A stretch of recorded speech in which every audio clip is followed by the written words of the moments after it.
السلام علیکم اللہ وبرکاتہ. الحمدللہ رب العالمین والصلاة والسلام علی رسول الامین وعلی آلہ واصحابہ اجمعین. اما بعد. اعوذ باللہ من الشیطان الرجیم. بسم اللہ الرحمن الرحیم. واللاتی تخافون نشوزہن فعظوہن واہجروہن فی المضاجع واضربوہن فإن أطعنكم فلا تبغوا عليهن سبيلا ان اللہ کان علیا کبیرا. سورۃ النساء کی آیت نمبر 34 کے سلسلے میں آپ کے سامنے گفتگو چل رہی تھی.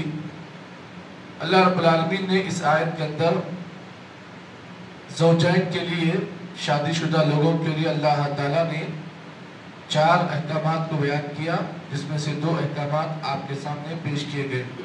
آج کے درس میں تیسرا حکم پیش کیا جا رہا ہے.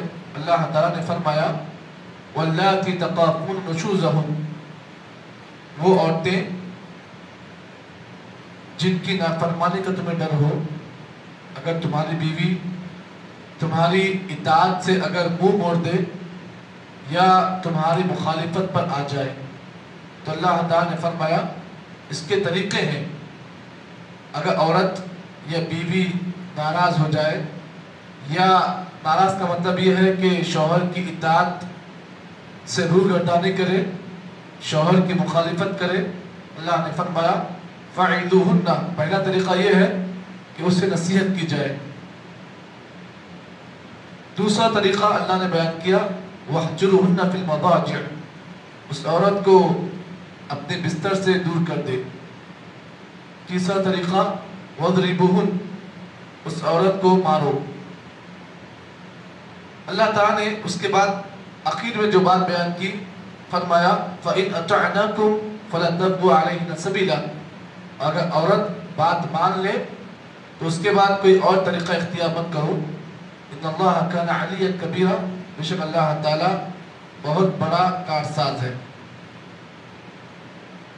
آیت کے اس ٹکڑے میں اللہ تعالیٰ نے یہ بات بیان کی کہ اگر گھر والی یا بیوی اگر نافرمان ہو جائے یا آپ کی اطاعت سے روگردانی کرے تو اللہ نے فرمایا ایسی صورت میں مرد کو کیا کرنا چاہیے. اللہ تعالیٰ نے یہاں پر حکم بیان کیا فَعِذُوهُنَّ، اس عورت کو نصیحت کی جائے. نصیحت کس چیز کی؟ نصیحت اسے اس چیز کی جائے کہ اللہ کا ڈر، اللہ کا خوف اس عورت کو دیا جائے. دیکھ ایسا کرے گی تو ایسا ہوگا، اللہ کا ڈر اختیار کر، اللہ تعالیٰ کے حکم کی مخالفت مت کر. اللہ تعالیٰ کے عقاب کے بارے میں بتایا جائے گا کہ اللہ کا عذاب کیا ہے اور اللہ تعالیٰ کی سزا کیا ہے. اس عورت کو ان چیزوں کی باتیں بتائی جائے گی. اور بسا اوقات یہاں پر فَعِذُوهُنَّ میں ایک اور بعض مفسرین نے یہ بھی لکھا ہے کہ اس عورت کو شوہر کے حقوق بیان کی جائے گے، مطلب شوہر کا ادب کرنے کا حکم دیا جائے، شوہر کے بارے میں بتایا جائے کہ شوہر کا کیا مرتبہ ہے، شوہر کا کیا مقام ہے، اس عورت کو بتایا جائے. اور شوہر کے ساتھ اگر نافرمانی کی جائے تو اس کا کیا انجام ہے اس کو بیان کیا جائے. جیسا کہ اللہ کے نبی صلی اللہ علیہ وسلم کی حدیث ہے کہ اگر کوئی عورت اپنے شوہر سے ناراض ہو جاتی ہے یا پھر اس کے حکم کی مخالفت کرتی ہے یا پھر شوہر کسی بات کا حکم دے تو اس کے اگینسٹ میں جاتی ہے تو نبی اکرم صلی اللہ علیہ وسلم نے فرمایا فرشتے اس عورت پر لعنت کرتے ہیں حتی تصبح، یہاں تک کہ صبح ہو جائے. یعنی اگر مرد حکم دے بیوی کو کسی چیز کا یا پھر مجامعات کا یا جماع کا یا پھر ہم بستری کا اگر حکم دے اور عورت اس مرد کے حکم کی مخالفت کرتی ہے یا اس کے حکم کے اگینسٹ جاتی ہے تو اللہ کے نبی نے فرمایا فرشتے اس عورت پر لعنت کرتے ہیں حتی تصبح، یہاں تک کہ صبح ہو جائے. اب اگر ایسی عورت اسی حالت میں مر جاتی ہے، انتقال ہو جاتی ہے تو سوچئے اب اس کی موت فرشتوں کی لعنت پر ہوتی ہے.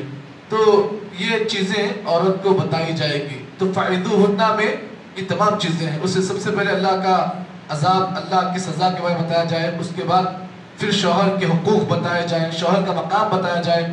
اگر اس کے بعد بھی بات نہیں سن رہی ہے تو پھر اسے شوہر کے ساتھ جو ہے مخالفت کرنے کا انجام اسے بتایا جائے. یہ تمام چیزیں یہ پہلے طریقے میں کی جائے. فَعِدُهُنَّ میں یہ تمام چیزیں شامل ہیں.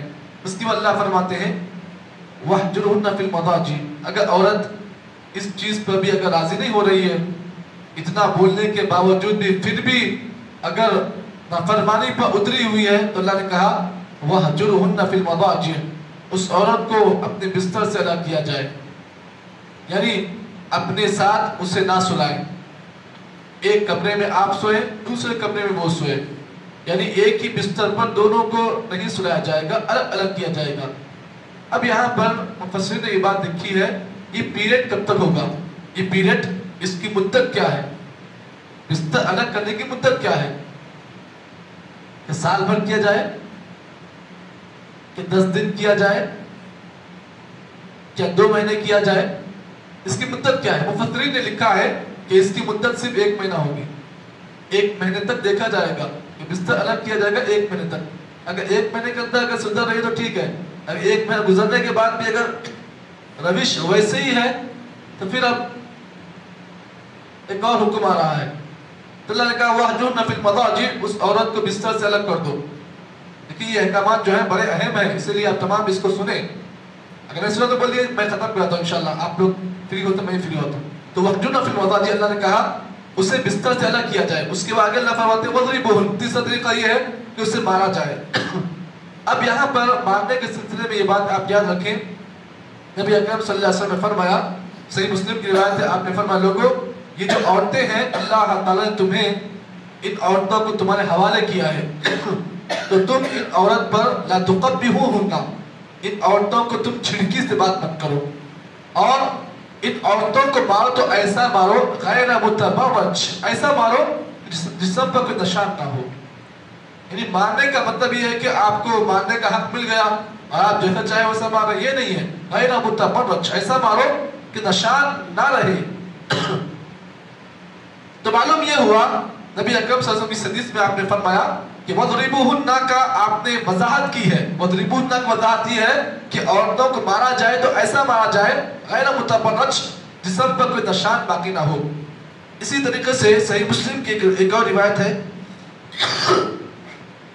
جس میں صحابہ کرام اللہ کے نبی کے پاس آئے، کہا اللہ رسول ہمارے بیویوں کا ہم پر کیا حق ہے؟ نبی نے فرمایا تم جو کھاتے ہو وہ کھلاؤ، تم جو پہنتے ہو اسے پلاؤ، ولا تقبح، عورتوں کے ساتھ چھڑکی سے بات مت کرو.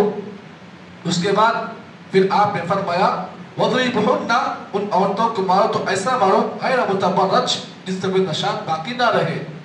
تو یہ اللہ کے نبی صلی اللہ علیہ وسلم کی حدیث میں آپ نے فرمایا کہ عورتوں کا مردوں پر حق یہ ہے جو وہ کھاتے ہیں وہ اسے کھلائیں، جو وہ پہنتے ہیں اسے پہنائیں.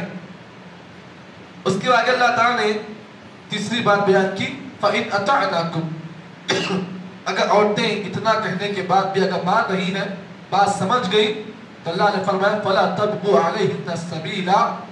تم دوسرا کوئی راستہ تلاش مت کرو. یعنی مطلب یہ ہے کہ اللہ تعالیٰ یہاں بتانا یہ چاہ رہا ہے کہ عورتیں اگر بات مان لے تو اس کے بعد تم ایک اور چیز جس کو طلاق کہتے ہیں اس کی طرف مت جاؤ. یہ تمام حربے اختیار کرو. ان حربوں کو اختیار کرنے کے بعد بھی اگر عورت نہیں سمجھ رہی ہے تو پھر اللہ تعالیٰ نے کہا کہ تم کو چاہیے کہ تم کوئی ایسا راستہ تلاش مت کرو جس سے اللہ تعالیٰ کی ناراضگی کو تم بول لیتے ہو. اور ناراضگی کیا ہے؟ نبی اکرم صلی اللہ علیہ وسلم کی حدیث ہے، آپ نے فرمایا طلاق ان ابغض الحلال الی اللہ الطلاق. اللہ تعالیٰ کے نزدیک حلال چیزوں میں سب سے مقبوس اور سب سے ناپسندیدہ عمل طلاق ہے. تو آدمی کو چاہیے کہ ایسا راستہ اختیار نہ کرے، کوشش کرے جو طریقے اللہ نے بیان کی ہے، آدمی کو چاہیے کہ ان طریقوں پر اختیار کرے.